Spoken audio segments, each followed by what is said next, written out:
Jales, é com você, então, a palavra. Então, boa tarde, eu sou o Jales, sou mestrando do Profilo aqui da UFMT, em Cuiabá. O que eu vou apresentar para vocês não é minha dissertação, mas é um estudo que foi feito numa das disciplinas aqui do Profilo, do meu núcleo, que é a história do ensino de filosofia no Brasil. Então, essa disciplina eu cursei no ano passado, no primeiro semestre, e foi uma disciplina que contribuiu muito para repensar a minha prática enquanto professor de filosofia, principalmente da rede pública. Eu sou professor efetivo aqui do estado do Mato Grosso, e essa disciplina, ela me ajudou muito a repensar o modo como eu ensino filosofia e filosofo com os meus estudantes em sala de aula. Então, eu gostaria de compartilhar minha tela para apresentar o meu trabalho. Só um instante.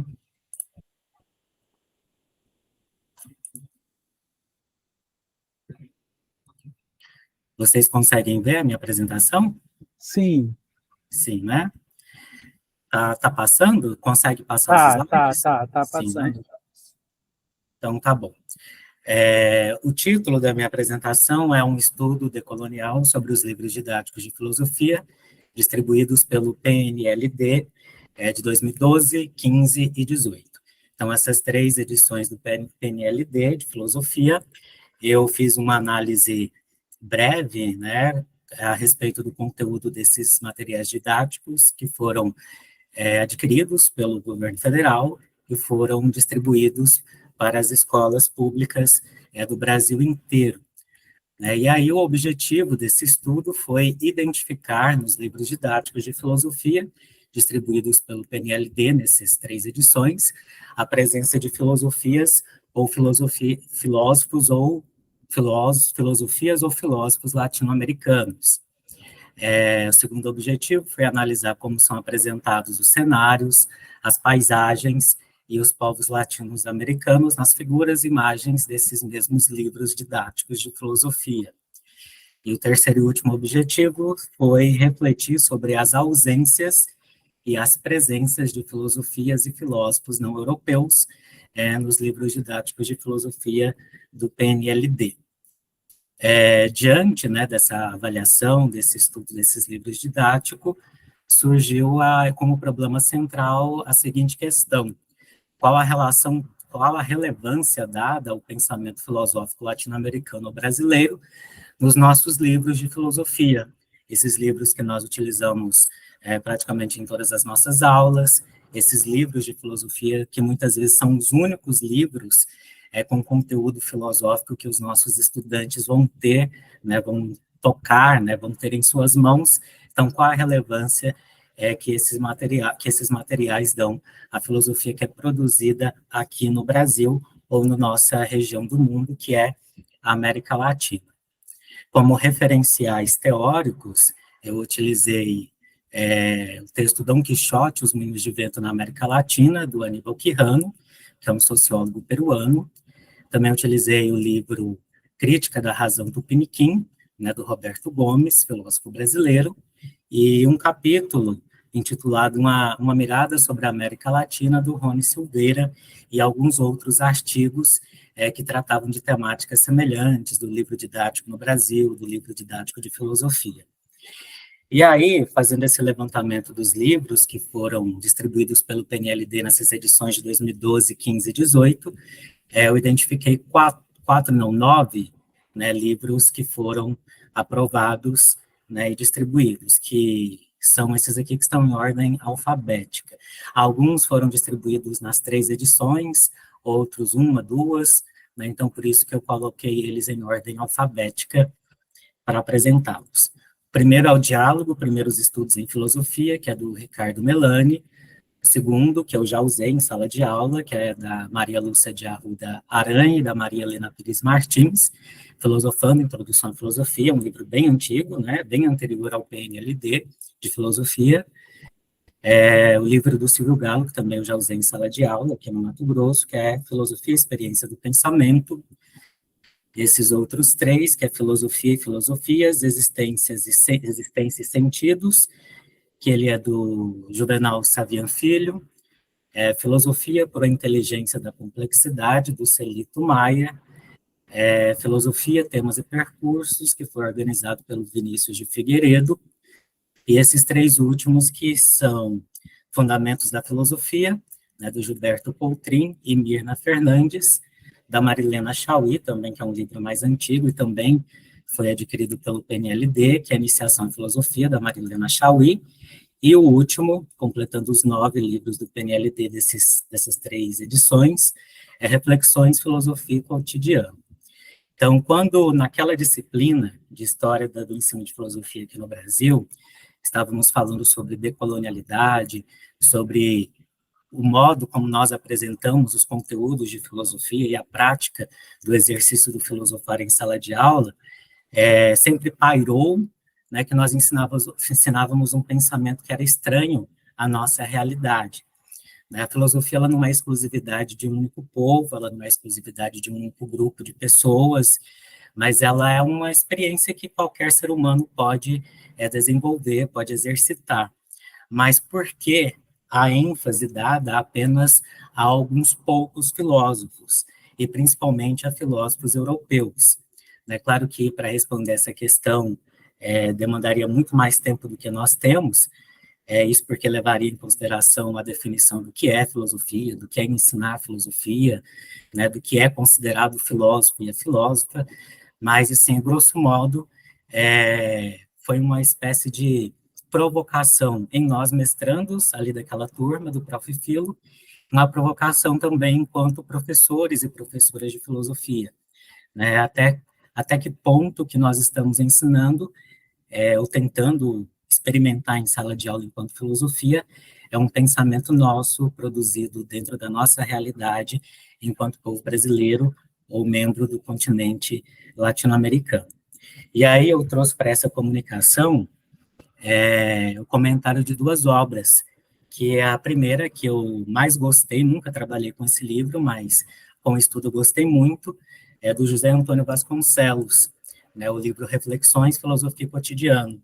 Nessa obra, o autor ele divide o seu livro em 4 grandes unidades, e uma dessas unidades ela trata da filosofia para além do eurocentrismo, ou seja, as filosofias dos outros continentes.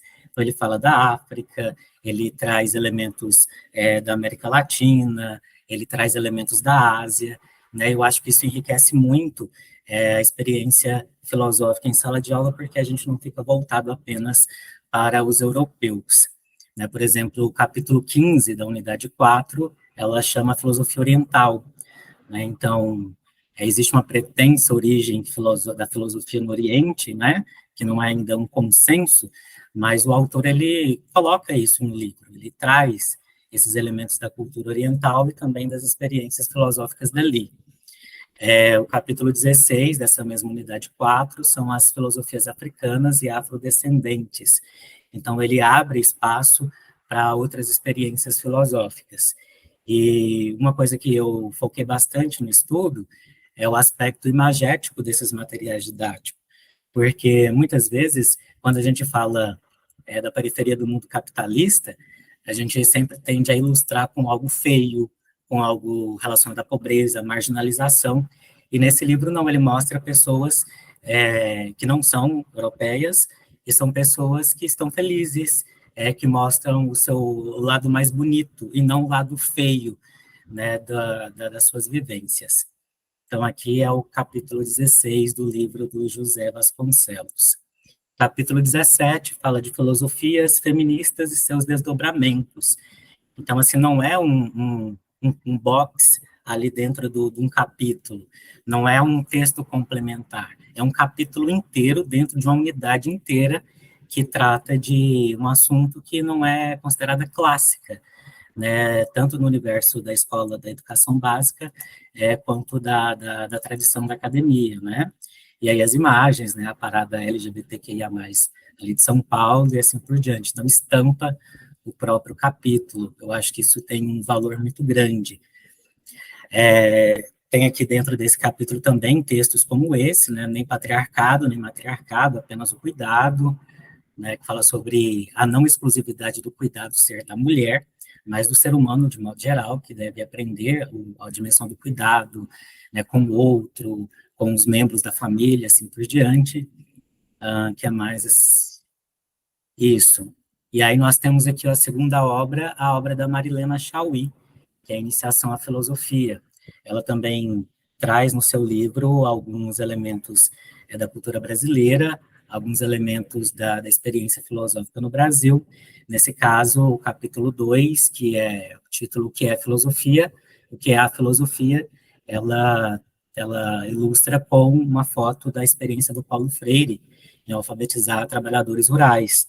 Então, adultos, e ali dentro de pessoas analfabetas ou semi-analfabetas ou em processo de alfabetização, ela com a imagem, ela mostra que é possível filosofar, ou seja, filosofia não é exclusividade de pessoas eruditas, mas de qualquer ser humano, desde que se disponha a fazer isso e conheça os recursos para exercitar o pensamento filosófico. Como eu falei das imagens, né, de pessoas felizes e tudo mais, na obra aqui da Iniciação à Filosofia da Marilena Chaui, nós temos essas imagens, né? Participante da Marcha das Mulheres Negras em São Paulo, uma foto de 2015, está dentro do livro, são mulheres negras e mulheres felizes, né? Mesmo lutando por uma modificação na sociedade, de um problema social, você mostra essas mulheres sorrindo, essas mulheres com cabeça erguida, né? Não como figuras discriminadas, jogadas à parte, marginalizadas, mas mulheres de luta e com poder. Nesse outro lado, a imagem é a celebração do Dia de Finados, em Oaxaca, no México, em 2015. Então, assim, os nossos estudantes, eles conhecem o Halloween, né? Mas, assim, outras experiências relacionadas aos mortos, ou relacionadas a essa dimensão ali do dia 1º, dia 2, dia 31 de outubro, que não são europeias, não são do hemisfério norte, são da nossa região, né, que é a América Latina, e que às vezes é muito desconhecida, né? Então, isso a autora ela retrata na sua obra também. Aqui, com relação ainda ao aspecto imagético, nós temos os povos indígenas. É comum a gente ver retratações dos povos indígenas em livros didáticos, sempre parando rodovias, pedindo pedágio, sofrendo todo aquele problema que nós já sabemos. Eu vivo aqui próximo do território indígena dos povos Xavante, né, e mesmo eles presentes dentro da cidade, como se ainda houvesse uma barreira, né, são eles e nós, né, compartilhamos o mesmo espaço, mas ainda existe essa barreira. Eles, os índios, eles, os Xavantes, e nós, os não índios. E aí essa imagem eu acho muito importante no livro didático e no livro didático de filosofia, porque não são indígenas apenas, são seres humanos, né, filmando ali o cotidiano da sua aldeia, tendo acesso aos mesmos recursos que nós temos e felizes, né? Eu acho que isso é muito bonito de ser mostrado dentro de um livro didático, um livro de filosofia. O capítulo 8 desse mesmo livro, da Marilena Chaui, né, chamado Atividade Racional, é ilustrado ainda na capa uma feira popular, uma feira de bairro, né, ou seja, atividade racional, atividade filosófica, ela está em qualquer lugar. Como eu disse, não é exclusividade de alguns poucos e nem dos eruditos, mas é algo que qualquer pessoa pode fazer, desenvolver, experienciar. E aí a discussão com relação a esses materiais é que eu apresentei apenas 2, mas eu avaliei os 9, e aí os resultados dessa discussão foram, né, esse estudo constatou que os livros didáticos de filosofia distribuídos pelo PNLD 2012, 15 e 18 são bons materiais didáticos para a introdução aos estudos filosóficos, todavia eles contribuem pouco para o ensino de filosofia que tenha como referencial a realidade latino-americana, né? Esses materiais didáticos contemplam as grandes áreas da filosofia, tais como a metafísica, epistemologia, ética, política, estética, lógica, né? Contudo, as discussões desses temas tendem a ser por referencial o contexto europeu e seus filósofos. Por mais que tenham essas imagens, por mais que um desses livros ele dá ênfase bastante na produção filosófica para além da Europa, ainda assim, né, o que prevalece é esse discurso colonial. Não que seja culpa dos autores, né, e longe de mim dizer que eles, que eles não têm essa proposta de representar a filosofia no Brasil, no nosso continente, porque as obras deles são boas, né, e são um importante instrumento de iniciação à filosofia em sala de aula, mas, assim, é algo que ainda nós, enquanto povo brasileiro, enquanto comunidade filosófica no Brasil, ainda não conseguimos nos desprender ainda dessas lentes coloniais que nos foram impostas. E aqui eu apresento para vocês alguns dos critérios de seleção dos editais do PNLD. Então, assim, em nenhum momento eles cobram, né, uma alicerce dessas discussões filosóficas aqui no Brasil. São questões mais gerais, como, por exemplo, respeito à legislação, às diretrizes e às normas oficiais relativas ao ensino médio. Por exemplo, o item 5, correção e atualização de conceitos, informações e procedimentos. O item 8, pertinência e adequação do conteúdo multimídia ao projeto pedagógico e ao texto impresso. Então, são elementos gerais, né, que não têm uma obrigatoriedade, assim, de tem que ter isso, tem que ter aquilo, e assim por diante. E aí, as considerações finais é o seguinte, né, o estudo apresentado não possui caráter conclusivo, e muito menos pretende ser uma análise completa dos livros didáticos de filosofia distribuídos nas redes de ensino pública do país, via PNLD. Desse modo, o estudo realizado buscou refletir sobre a maneira como os temas filosóficos são abordados nas obras analisadas, para que fosse possível identificar qual é a relação entre a filosofia ocidental europeia e a experiência filosófica latino-americana ou brasileira dentro das nossas salas de aula. Então, é isso que eu tinha que apresentar para vocês. Deixa eu sair aqui do compartilhamento da tela.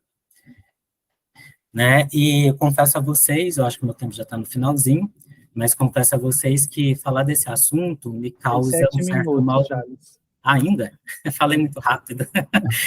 Né? Esse tema me causa um certo desconforto, mas é um desconforto bom, positivo. Porque, assim, se eu sou o professor que está ali diante daqueles estudantes, se eu estou tentando desenvolver um exercício filosófico com aquelas pessoas, que tipo de textos eu estou oferecendo para eles? Né? Que tipo de discussão que eu estou oferecendo para eles? Que material está mediando essa relação aluno-professor? Né? Por exemplo, quando eu entrei no ensino médio, lá em 2006, lá no estado de Goiás, em Goiânia, já existia filosofia no estado. Né? Em 2008, ela virou obrigatória a nível nacional, mas no estado de Goiás já tinha. Os meus professores não eram formados em filosofia e não tinha livro de filosofia.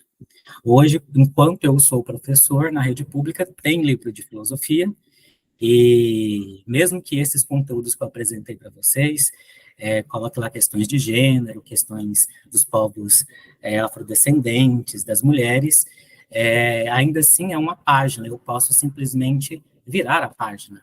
Né, isso acontece muitas vezes, né? Aí eu não gosto desse assunto, eu viro a página.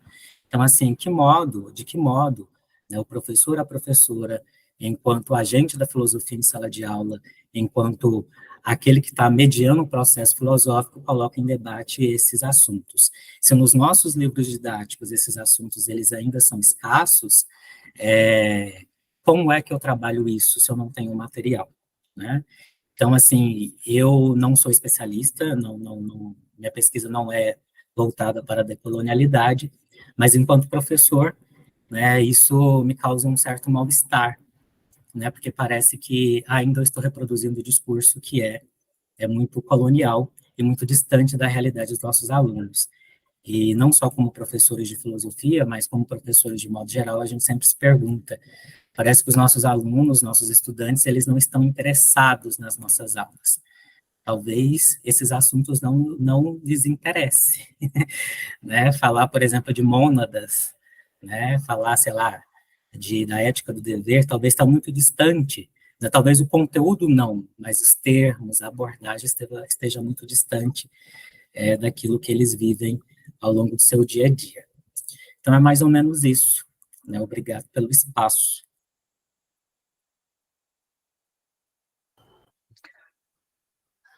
Bom, também nós agradecemos, Jales, né, você pelo seu trabalho, né, por compartilhar esse estudo, né, dos livros didáticos de filosofia, de um programa importante, né,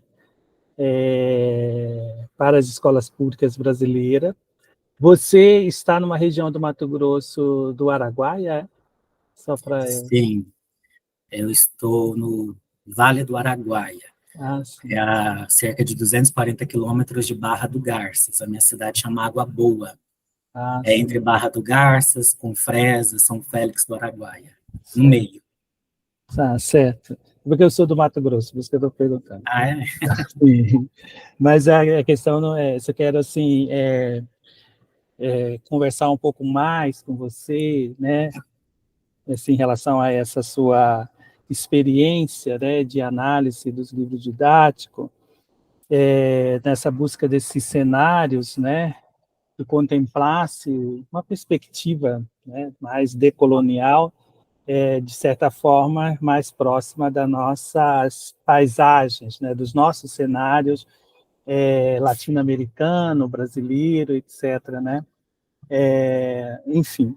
E aí eu queria pensar assim, ver com você como que você... Achei interessante você usar assim, né, me parece que chamou muita atenção sua essa questão das imagens, sobretudo dos negros e negras, né, com essas expressões de felicidade, né?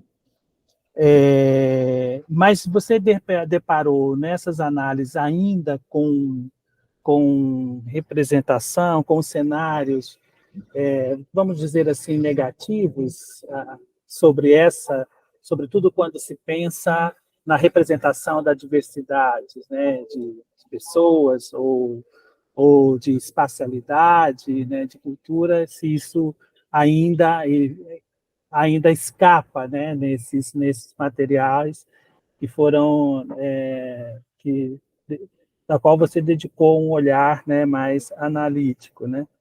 E se em algum momento você pensou nessa análise, o atravessamento de parâmetro pela Lei 10.639, pensando as nossas paisagens especificamente, e aí também a 11.000, considerando esse contexto em que você está, que é um contexto, né, também muito marcado por essa presença de povos indígenas, né, e, e aí também a possibilidade de, assim, né,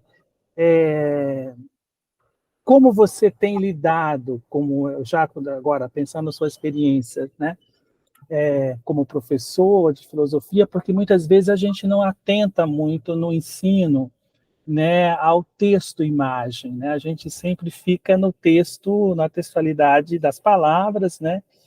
E esquecem que a imagem também ali é um texto, né? E tem toda né, uma possibilidade de você também fazer um exercício do pensar em torno dessas imagens, mas a gente quase acaba, enquanto professor, vendo isso como uma decoração, né?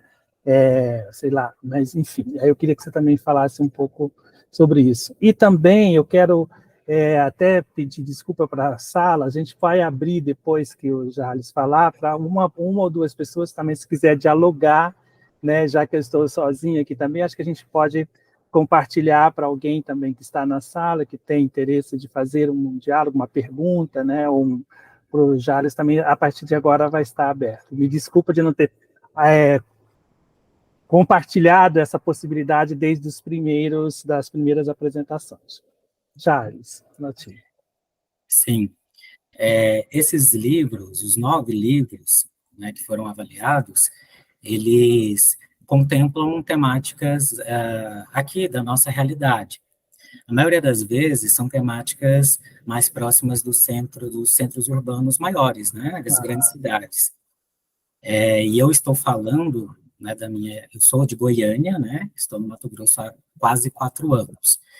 Mas, assim, esses problemas que são colocados muitas vezes nos livros didáticos, eles estão um pouco distantes da realidade de estudantes do interior. Né? Então, assim, se você fala de movimento social, Se você fala de grandes manifestações, na minha cidade não existe, né? Então, assim, a questão é essa. Eu estou pensando na minha realidade enquanto professor de uma escola do interior de um estado chamado Mato Grosso, né? E sempre eu vi imagens, quando retratava as minorias sociais, sempre no seu aspecto de que precisa melhorar, né? É um problema a ser resolvido e, de fato, tem que ser resolvido. Mas, assim, o que eu quis mostrar nessas imagens é que, para além do lado ruim, né, ruim assim, do problema social a ser resolvido, ainda assim nós temos uma beleza muito grande que precisa ser mostrada. E nesses livros aparece muito conflitos de terra, onde tem, né, os povos indígenas no meio, a questão do racismo, com cenas de pessoas sofrendo racismo. Esses livros, eles contemplam isso, né? E eu achei mais interessante focar naquelas imagens em que mostra também o lado bonito, né? Não só o lado feio do problema, né? A marcha das mulheres negras, mulheres sorrindo, mulheres negras bonitas, com características afrodescendentes, felizes por serem quem são, independente dos problemas sociais que são enfrentados. O que mais? Foram muitas perguntas, eu acabei esquecendo um pouco delas, Não, e como mas você tem, assim, a partir desse estudo, como você tem lidado na sua prática docente, sim, da docência com as imagens, né? Que já que sim, muitas vezes a gente, como professor, quase não pensa e não a trata como um texto também, né? Dentro da temática que está, né, discutindo. isso eu Com, gosto muito de trabalhar com imagens em sala de aula, porque os textos, os alunos, eles não querem ler, né? Por exemplo, se eu trouxer um livro, uma obra completa do Nietzsche, seriam pouquíssimos alunos que iriam ler essa obra completa. Se tem ali um trecho da obra do Nietzsche, ainda assim, para muitos desses alunos é muito, né? Não quero ler. Mas no livro, me direcionando ao livro didático de filosofia, eu acredito que as imagens, elas têm um poder muito grande de dialogar com esses alunos, né, com esses estudantes, porque chama muita atenção. Então, talvez esse estudante vai primeiro ver a imagem, né, vai se sensibilizar com aquela imagem, com aquela cena, né, e a partir daquela cena ele vai recorrer ao texto. A gente está vivendo uma época em que a imagem, né, o aspecto imagético, ele fala muito mais, né, até os nossos textos, as trocas de mensagens, elas são muito curtas, né, o nosso estudante do ensino médio, ele está dentro dessa realidade. Então, eu acho que trabalhar o ensino de filosofia e trazer o texto também imagético é muito importante, né, principalmente se a gente for fazer uma relação com a pedagogia do conceito do Silvio Galo, né? Primeiro você sensibiliza e talvez a imagem ela tenha essa capacidade de sensibilizar, né? A imagem fotografia, a imagem charge, né? A imagem enquanto vídeo, filme, né? Isso são recursos didáticos que pode chamar o estudante a tratar daquele problema, a tratar daquela questão social, né? E aí tem os dois lados, né? O povo afrodescendente não tem muito mais coisas a falar do que só o problema do racismo, né? Os povos indígenas têm muito mais a falar, além dos problemas indígenas, eles têm a cultura deles que pode ser oferecida e ensinada para nós, né? Por isso a questão das imagens positivas, né, que eu encontrei nesses livros. okay. Alex, vamos abrir para você, que levantou a mão. Primeiro, boa tarde a todos, a todas, a todos. Jales e demais colegas. Jales, parabéns pela sua fala. É muito interessante. Eu queria primeiro fazer um comentário, né, sobre, ao final, quando você falou na questão da importância, e eu acho que trabalhos como o seu são de suma importância, que infelizmente a universidade ainda não parou para poder fazer esse trabalho, né, de olhar a si mesmo. Porque nós que estamos na sala de aula, a gente percebe como os problemas né, que a colega passada colocou, a Natália, não lembro o nome dela, do outro colega, você, que outros vão aparecer, estão tão presentes no nosso dia a dia. E eu vou ter que desligar um instantinho, gente, porque estou recebendo uma chamada. Mas depois, se eu puder só falar que eu queria fazer um comentário, dizer de um livro e também de compartilhar um texto, viu, Jales? Que eu escrevi parecido com o seu, mas depois, se tiver oportunidade, eu falo, se não, coloco no chat. Obrigado. Obrigado, Alex.